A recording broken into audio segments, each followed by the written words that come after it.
Oi, tudo bem com vocês? Estamos aqui para mais um capítulo sobre o olhar geográfico. Só que nós vamos fazer uma revisão do material que foi postado para vocês em abril. Nós falaremos sobre a ocupação do território brasileiro ao longo dos séculos e a transformação do espaço geográfico pelas sociedades humanas que aqui colonizaram o Brasil. Eu sou Orlando Otero, sou professor de Geografia da oitava CRE, da Rede Municipal de Educação. Antes de nós falarmos sobre a ocupação dos espaços geográficos, vamos dar uma olhada aqui numa pintura, num quadro muito bonito, tá? Que é muito importante com relação à cultura brasileira, que é o Abaporu, de Tarsila do Amaral. Esse Abaporu, acho que alguém já deve ter visto esse quadro alguma vez, tá? Ele retrata um momento na história artística brasileira. O Abaporu, obra-prima da artista Tarsila do Amaral, que ela viveu de 1886 a 1973, ele foi pintado em 1928. E reparem vocês que esse quadro ele tem como destaque o quê? O pé e a mão são enormes. Temos uma valorização aqui, nesse caso, do trabalho braçal e a cabeça minúscula, tendo como simbologia a desvalorização do trabalho mental. Muito bem. O Abaporu é um nome de origem tupi-guarani. E qual é a tradução desse nome? Tá? Significa homem que come gente, ou seja, canibal. Mas por que ela fez um quadro e colocou esse nome tão terrível? Tá? Por que ela deu esse nome a esse quadro de origem tupi-guarani? O Abaporu, que significa canibalismo. Porque nós vivíamos numa época em que a cultura era uma cultura internacional, como hoje também nós vivemos. Tá? Nós temos muita influência dos Estados Unidos, temos muita a influência de músicas da cultura americana dos Estados Unidos. Então, naquela época, havia também uma cultura muito forte, principalmente da França.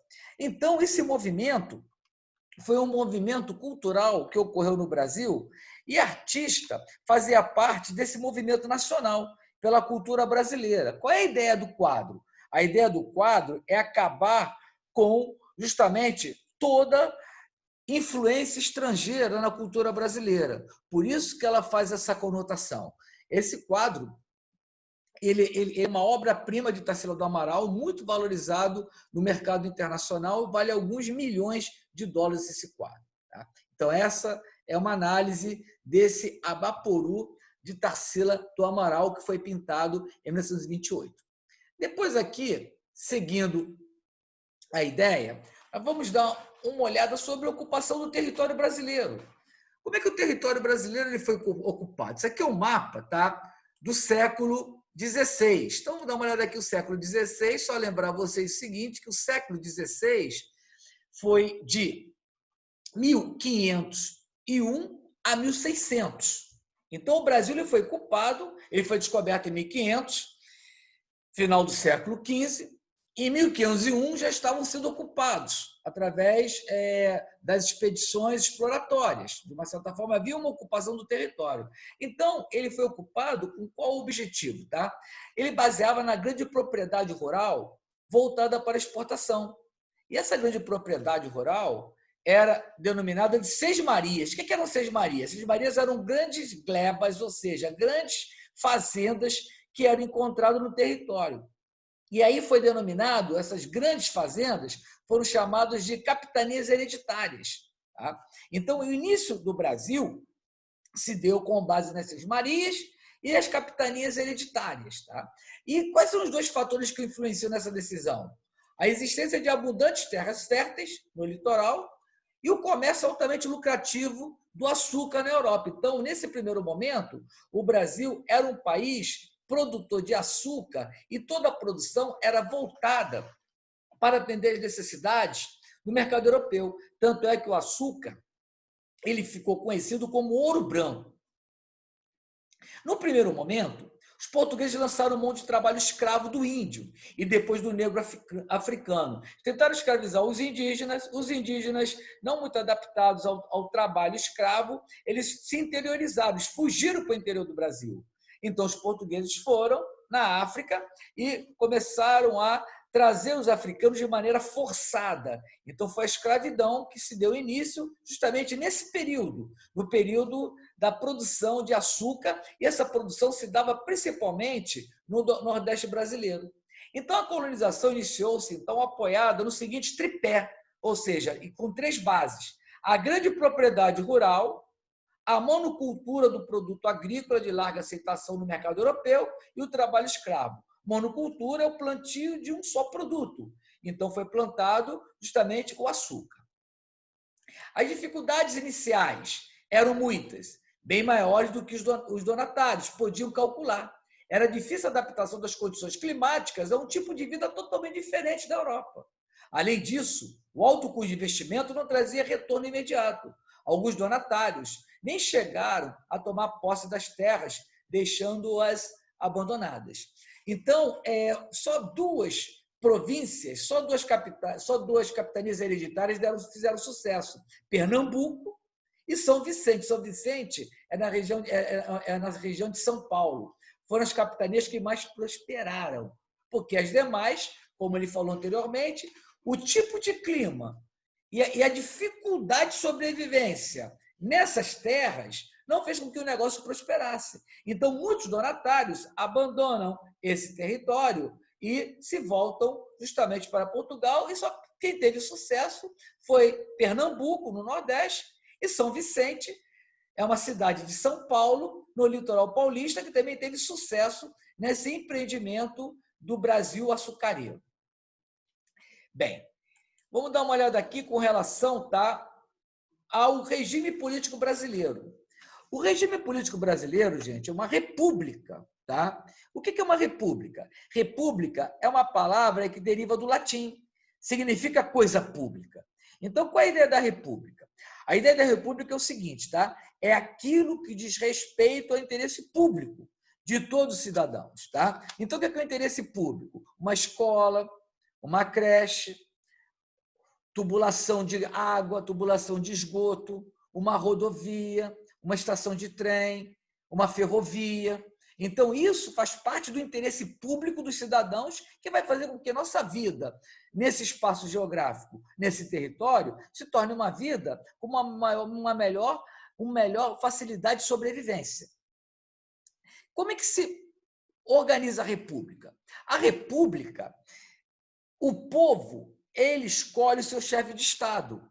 O seu chefe de Estado é o que nos representa. Então, nós, a cada 4 em 4 anos, nós, assim, seus pais, vocês dentro em breve vão fazer isso, tá? Vocês já devem ter ido com seu pai e sua mãe numa zona eleitoral, no lugar de votação, tá? Numa sessão eleitoral, e ali vão escolher principalmente o presidente. Então, quem escolhe na República o presidente, que é o chefe de Estado, tá? Por um determinado período, geralmente de 4 anos, somos nós, o povo brasileiro, e logo, logo vocês estarão fazendo esse tipo de escolha. Quando vocês chegarem à idade de 16 anos, já podem votar, ou quando chegarem à idade de 18 anos, tá bem?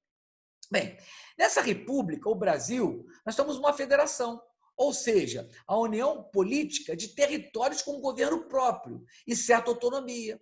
O Brasil tem 26 estados e um Distrito Federal.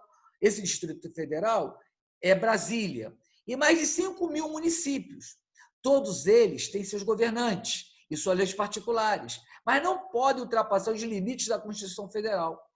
Ou seja, o que é a Constituição? A Constituição é a lei máxima que o Brasil tem. A Constituição é a lei que organiza as leis brasileiras. Quais são as leis brasileiras? Tá? Nós temos aí o Código Penal, o Código Civil, o Estatuto da Criança e Adolescente. Então, são leis que vão fazer com que a sociedade ela fique organizada. Então, se existem leis no Brasil, nós somos um Estado democrático de direito. Ou seja, existe uma democracia onde as pessoas escolhem livremente seus governantes, onde elas opinam com relação a determinadas questões e de direito. porque tudo é organizado e tudo é baseado nas leis. Então, isso aqui é um mapa político do Brasil. O que é o mapa político do Brasil? É um mapa na qual nós observamos os estados e as principais cidades. Aqui, representado pelas cidades, mas geralmente o mapa político administrativo, eles mostram os estados e as principais capitais. Tá? Então, aqui nós temos aqui os estados, as capitais e todos eles aqui, com relação a esse ponto vermelho, todos eles vinculados a Brasília. Brasília é que organiza, em termos políticos, todo o Brasil. É onde o presidente está e que é o principal chefe de Estado do Brasil. Vamos dar uma olhada aqui nos exercícios? Responda as questões abaixo do seu caderno de geografia. Cite o nome da atual forma de governo existente no Brasil. Tá? Então, a atual forma de governo existente no Brasil é uma república federativa. Ou seja, os estados compõem a República Brasileira e Brasília comanda todos esses estados. Ok? Explique como o seu principal representante é escolhido. O nosso principal representante é o chefe de Estado do Brasil, que é o presidente. Como é que ele é escolhido? A cada 4 anos, vocês já devem ter ido com o pai de vocês, tá?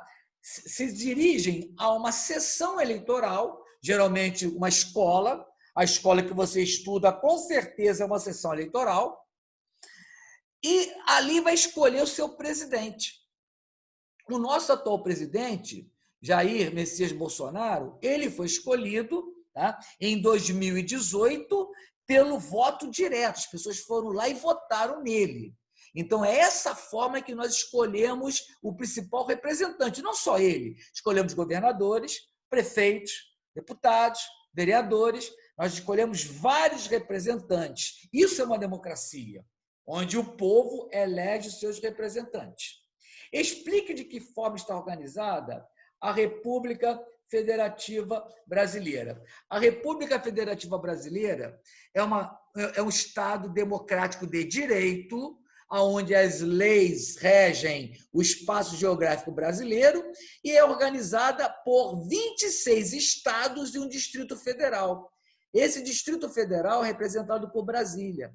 Esse Distrito Federal comanda política e administrativamente todas as unidades da federação. Então, explique de que forma está organizada a República Federativa do Brasil, em 26 estados e um Distrito Federal, e nós somos uma república democrática de direito. Ok? Bem, gente, hoje a aula foi uma revisão de aulas que nós vimos anteriormente, principalmente com relação ao material didático que vocês tiveram acesso nas aulas anteriores em abril, ok? Então, vou ficando por aqui, ok? Fiquem bem e tudo de bom para vocês. Até a próxima.